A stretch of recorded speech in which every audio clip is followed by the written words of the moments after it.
And now, coming live from the Midwest Racks and Rod studio, it is the Outdoor Show with your host, Scott, a.k.a. Kevin McAllister, and Nick, a.k.a. Buzz. And with special in-studio guests, we have Paul and Aaron, also known as Harry and Marv from Coot Lures and HT Pro Staff. And, of course, we have your producer, Drew, or, Uncle Frank. Look what you did, you little jerk.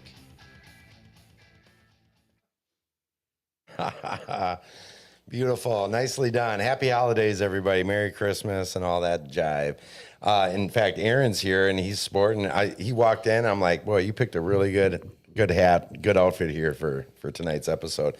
And you guys got, like, these shirts that are all matching. I don't know if you guys planned this or not. Like, I'm not sure if I've ever seen this before. Is this what's the meaning behind this shirt?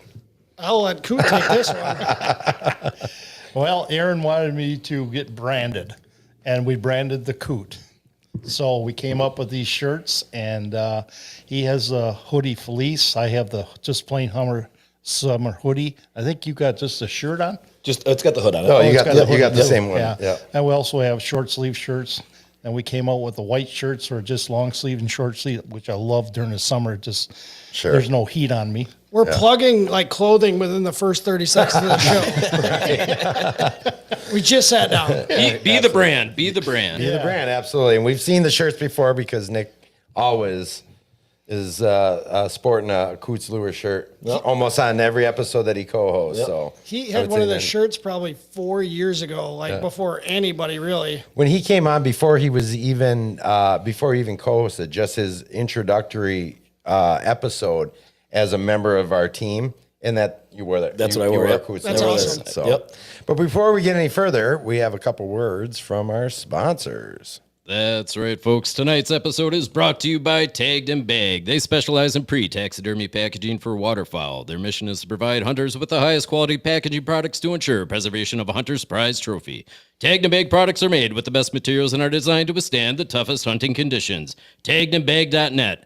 And, of course, Bucket Ready offers premium food plot seed for the best results when attracting wildlife to your property. Knowing what deer prefer, when they prefer it, and putting the best seed together for deer in your special hunting spot is what Bucket Ready Performance Food Plot Seed Mixtures is all about. BucketReady.com. Get on it. Very nice. Good job. All right. So, first off, I want to thank you guys, both Paul and Aaron here. Paul is to my right. Aaron's on my left. Just the opposite for when you guys are watching. Thank you guys for making the trek down here. For those of you who aren't in Wisconsin right now or in Southeast or part of the state, I would actually say from north of 94 up, we got dumped on today and that a little bit more than we were expecting. Yeah. 6. Yeah. I mean, and we got all of 6 out there right now for sure. And you guys made the trek, I mean, about a good hour drive for both of you, isn't it? I was in Ripon today. In Ripon? Yes, sir. And that's about an hour drive, right? Off of 23 Hour there? 15 if it was regular, but a little bit longer. A little bit longer. And then we wanted to make sure we made it. Yeah. He wanted us on this a while, and I gave him every excuse in the book, and I'm like, this is perfect. We're coming. I said, how can you cancel this? We're Wisconsinites. Right. We have 4-wheel drive trucks.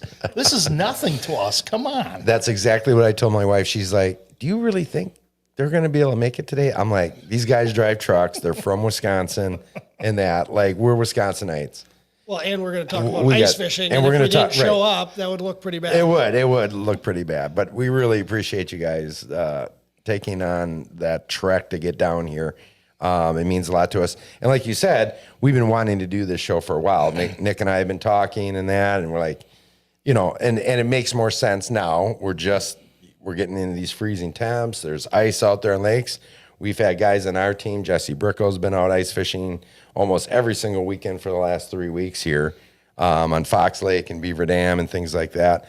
We're getting ready. We're getting excited. And everybody who's an ice fisherman is, pretty fired up right now. We're seeing it in the comment section.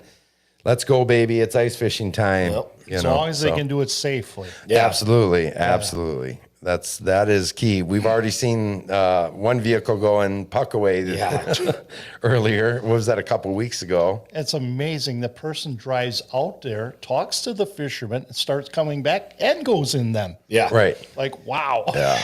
Thin ice. Trust me, I've been in the water. It's not fun. That's why we post that video of my UTV going. I'm just trying to warn people. Be aware what's going around you. I got complacent. I really thought I could go anywhere in that lake. I was there 4 days, and I just happened to find a bad spot, and it just went right just like that, quick. So for people that might not understand what he's saying, 2020 was it? Yep. He went in with his UTV in Lake of the Woods. So every year around December, Whoops. First weekend of December. we post the video and said, "There's no safe." Say you're saying what you Okay, always. the only safe ice is ice in a glass, unless you're in Mexico, maybe. Sure. Or Donnie Herman says there's 100% not safe ice. Yep. So, Yeah. but yes, just be careful. Speaking of ice, man, why the hell didn't we bring any? Yeah, no, we got the itch for ice fishing going from the St. Paul Ice Show and then the Oshkosh, Wisconsin Ice Fishing Expo last weekend. Like talking to everybody about ice fishing, and then seeing people in Upper Minnesota going, and then seeing this guy going out last week. That's got the right. You itch. did too. I forgot about Yeah. that. Yeah, I did. Before we get into too much of that kind of stuff, I really want to let people know who you guys are about and kind of find out like how Coot Lures and this social media thing that you guys have really started, because you're very, very active on social media. Just a little bit. Just a little Right. And I know, Aaron, you're a bit like, you kind of run that show, but you're the face. I'm the content guy. You're the content in that. And it takes a team, right? You know, The horse and the teamwork jockey. makes the dream work. Yeah, I'm the big horse. So tell us a little bit about how this thing started. What, when did Coot Lures start, and what has got it to the point that it is today? Well, I started Coot Lures in 2004. That's when I came out with my first kits, and the kit had 19 pieces, and you could actually interchange all the components. With that kit, you could build over 1,000 different lures. I had a schematic in the back, and you could troll with it, you could drift with it, you could cast with it. Came with flutter spoons, came with spinner blades, hook harnesses, bead assemblies. So that was my first taste of worm harnessing. Then 2007, I came out with the rattling worm harness, which nobody else had. I had my friend Keith Cavias use it in a tournament. He took 4th place with it. That's pretty cool. Yeah, I'd say. that's a Well-known good guy. And he said, okay, we like these. Then 2008, I'm up in Badenoch with Gary Parsons, Keith Cavias, Chase Parsons, and we're not catching many fish in harnesses. So Gary says, let's change it up to some reef runners. I said, okay. So he gives me a color to try, and I'm secretly taking this back treble hook off, and he says, what the hell are you doing? I said, well, I'm going to put my hook harness on with a full crawler. So this bait's like this long. He looks and he goes, what the hell is that? Yeah. I said, well, I do this on Winnebago for walleyes. I think, why not work it up here? Okay, put it out. So more than 10 minutes later, the board buries, we bring it in. It's a 12-pound walleye, my first one ever. He says, oh my God, we caught 6 walleyes for over 60 pounds. He says, I've never caught this many big fish in my life doing that stuff. So we come back to the dock. He shows Keith and Chase, and guess what? I'm tying all these hook harnesses up for these guys. All three cast checks, but Gary should have won the tournament, but he couldn't get a slot fish. Everything he had was 8 to 10 pounds, so he takes 4th place. He says, Coot, I don't know what I would have done. I says, hey, I'm just here to help you guys and have fun doing it and all that. So I've been in that little circle with them guys, having a great time. So then in about 2010, I came up with the, it was from... I forgot his name now. Tommy Harris. He had the spinner blades and all that. I took a flutter spoon and I put Slow Death behind it. So he called it the Spoon DeVille. I gave it to him, but I wanted recognition that I designed it. He sold a lot of those. I love that bait up in the Bay of Green Bay. I catch so many walleyes doing that. So that was another invention I came up with. 2012, I went to China with Paul Grawl with HT. Seen a lot of different culture over there. It's quite amazing. We're doing a fishing show with them because in 2012, the Chinese wanted to fun fish, not fish for food. So we were trying to break into the ice fishing market up there. That's where I met a guy that could actually make lures, crankbaits. So somehow I had a Selmo with me. Why I don't know. I had a Selmo with me. I says, "Can you make this bait?" But I have to change so many things on it because I didn't want to infringe on him. So he made it. The bait was really good, except for the paint job kept chipping off, and I says, "I can't have that." But Pause. Tell them the story about going to China real quick. Sorry, No, sidetrack them. no, absolutely. No, go ahead. What happened to you when you were in China? oh, which one? Yeah, a couple. Okay. Anyways, I'm on the subway, and an older lady just came on board. So I stood up and I bowed to her to tell her to sit down. So she sits down, and all of a sudden I see all these men bowing at me. That's the way they thank me for letting her sit down. Well, hey, she's 80 years old. I'm not going to sit there, and all that. You're a gentleman. 2 days later, we're walking through Tiananmen Square, and all of a sudden this girl runs up and says, hold baby, hold baby. I'm like, why? Oh, I want a picture with you and baby. They love Americans. They wanted my picture.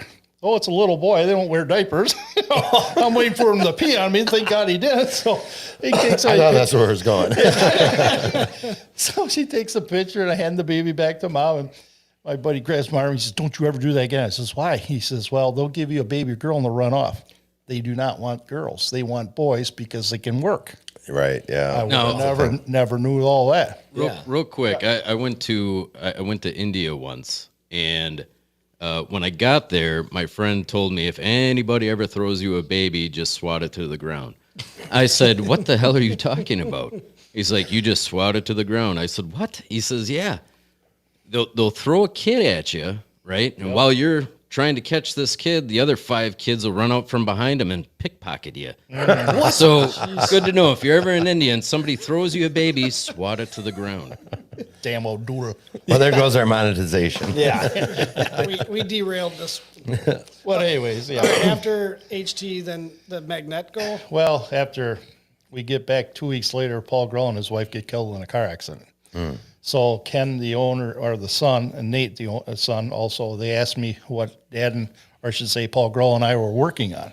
So I showed them the things that we're working on. I says, we'll help you out. So they actually helped me get the rattling wasp going, the Firefly planer board light going, that kind of stuff. And then we came out with the Magnetco, which has been a huge seller. Oh my gosh. It's just well, we're giving one away tonight, I guess. Right. That is So- one of the coolest things. When you gave me one of those when I bought this shirt, I looked at it, I'm like, what is this? And then when I was doing salmon fishing and when I was helping out Nolan, I actually put a couple on his nets because we always grab them there by the net and we keep putting our finger and it keeps dropping. I'm like, this is stupid. I put that on and my buddy Nolan actually asked, and then I ended up buying 5 or 6 from you just for his 2 boats. Because like that is one of the slickest things I've ever seen. I have a video. I mean, Well, explain it to everybody Yeah. what exactly how that works and what it is here, Well- because we're giving one away here tonight, guys. well, perfect example. Salmon guys have large, big nets. Yep. And what you're doing is you're hanging on that net. Well, once you release it, now that net's in the water. When you're trolling, that net's going to go backwards and you're trying to catch that fish is going to get into that net and tangle up with the hooks and all that. Right. So the Magnetco actually holds your net to actually get the fish in the net. To the shaft Right. of the. It just holds it of right where the hoop, like on the backside of the hoop there, Okay. holds it up tight against that. Yeah, so it's just a 4-pound pull magnet, which I didn't want too heavy or too light. Now I've been using a 2-pound, which I mean, I take the magnet from the net area, which is on a carabiner, and I hook up to a D-ring. The D-ring holds the other magnet. You put it on a D-ring, it's only like 2 pounds. So now you got smaller fish you can net, which is not a problem. Yep. So the way I designed that one, it took me about 2 years to figure out, let's go to magnets. I was using a plastic, Velcro.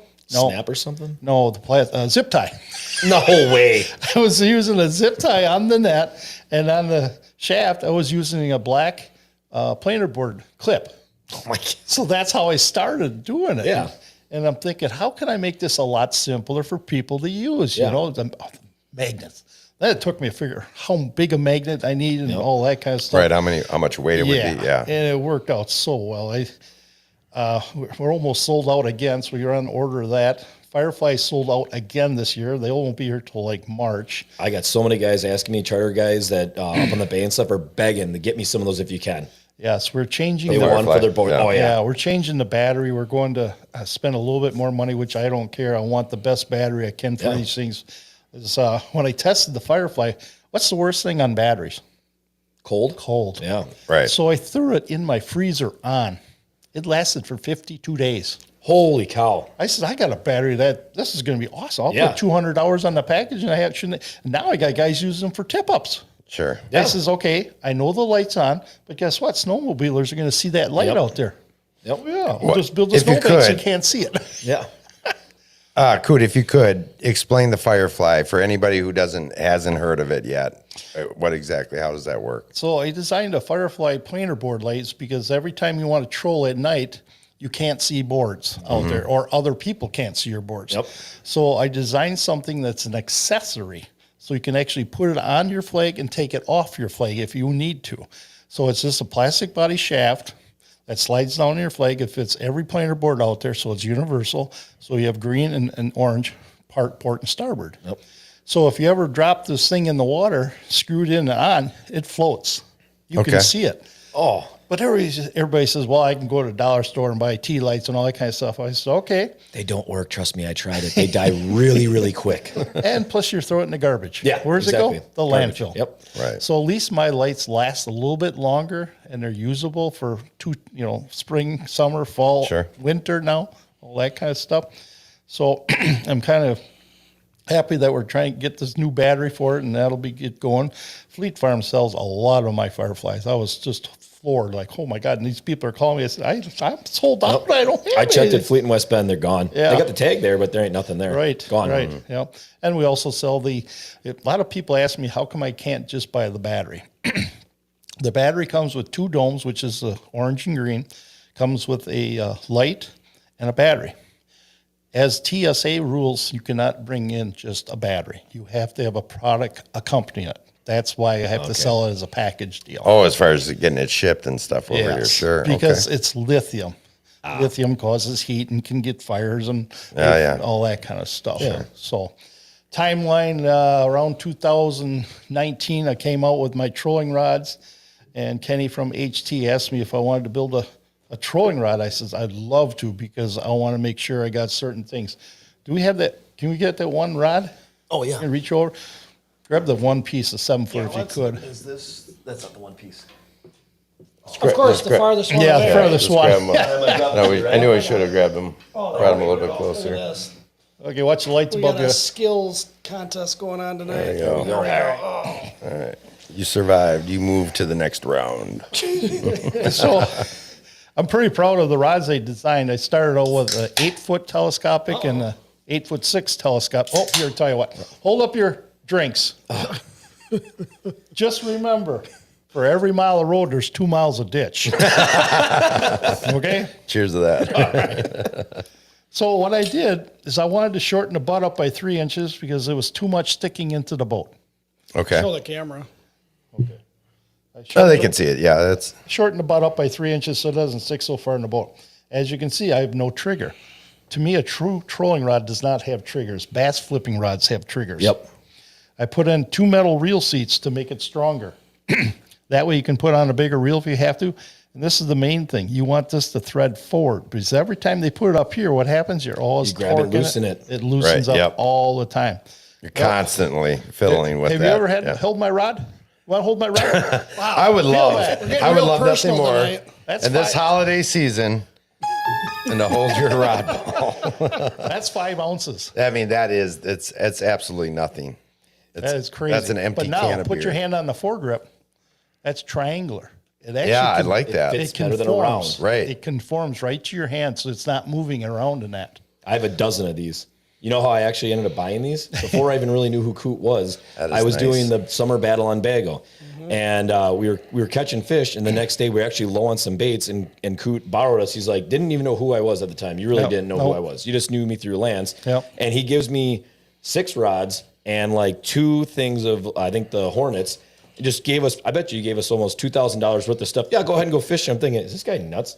He just gave guys he doesn't even know like $2,000 worth of gear. Just, yeah, go ahead. Me and Jeff took him out there and we trolled. The day we actually were pretty high for a bunch of guys that didn't know what we're doing.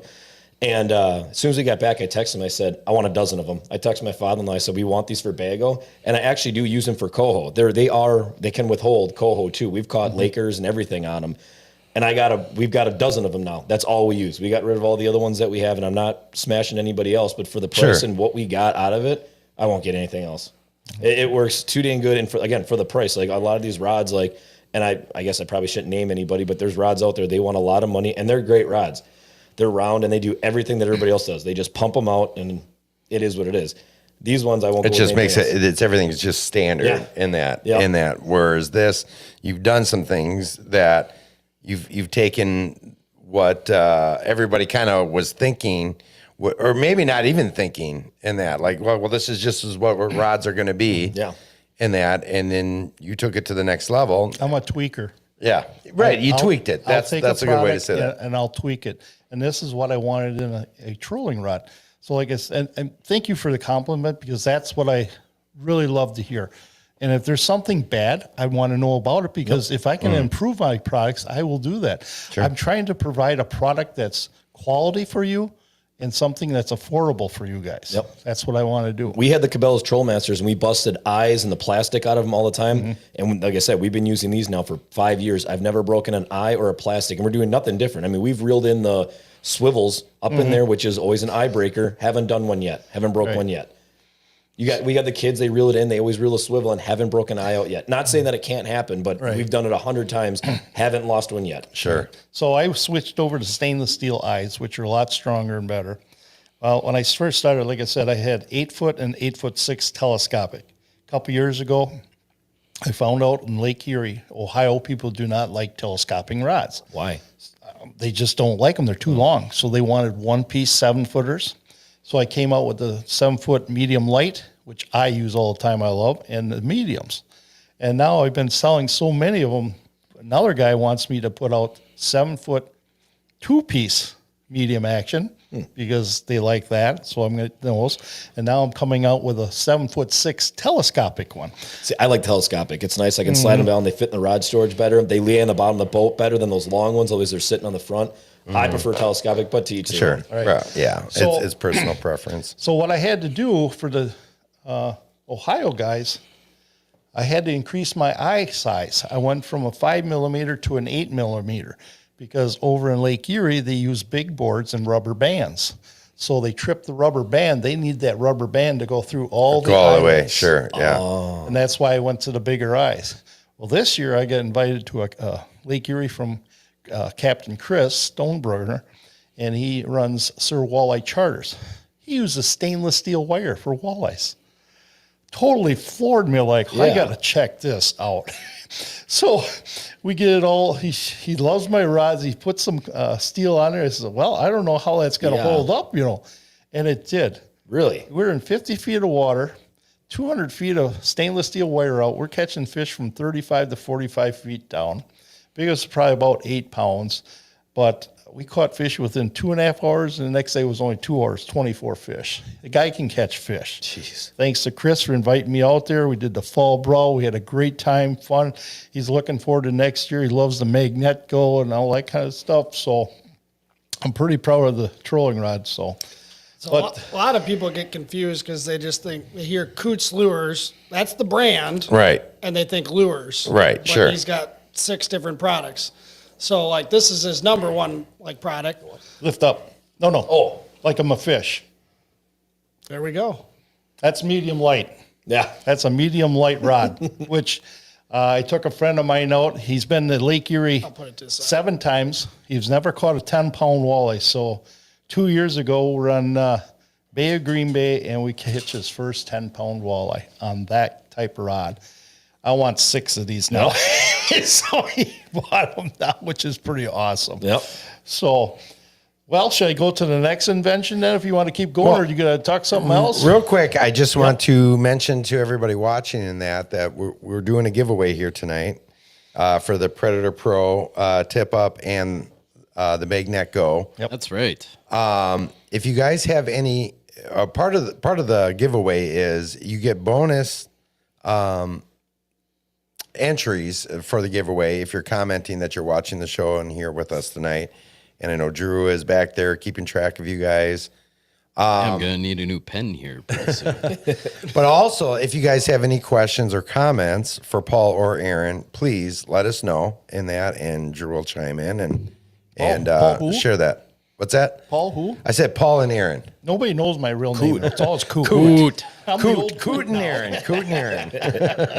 Well, just to run through a few of these real quick, we Yeah, do if you got have some. quite a few people that want to just say hello real quick. We have Kyle, just wishing everybody a happy holidays. Appreciate that. And happy holidays to you as well. Quinn, cheers to ice fishing season. He's all jacked up and cheering us with a couple beers there. That's pretty spectacular.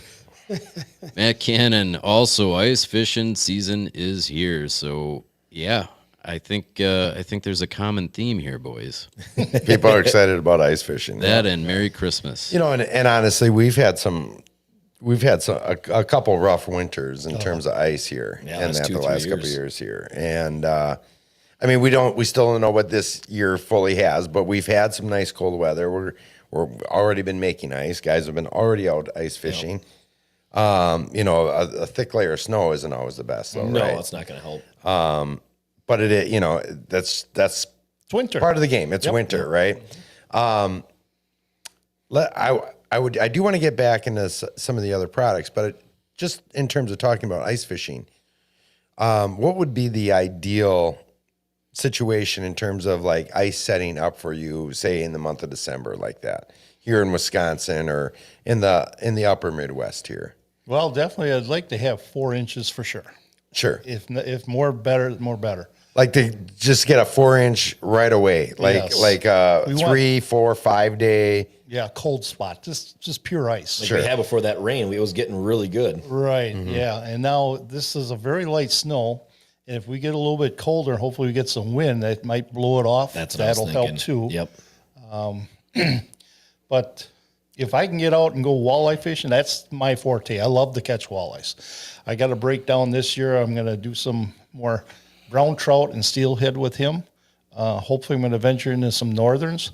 I love eating perch, so I'll probably hopefully get some perch in Winnebago. If not, go up the Bay of Green Bay. Yep. So 2 years ago, I got him in the Bay of Green Bay. We're between big tail, little tail, That's long where I tail. go. And I catch this 15-inch perch. Holy shitties! Can we get the bleep? Can we get the bleep? No, it's all good. It's all good here. So I said, well, we're going to release it. It's a female.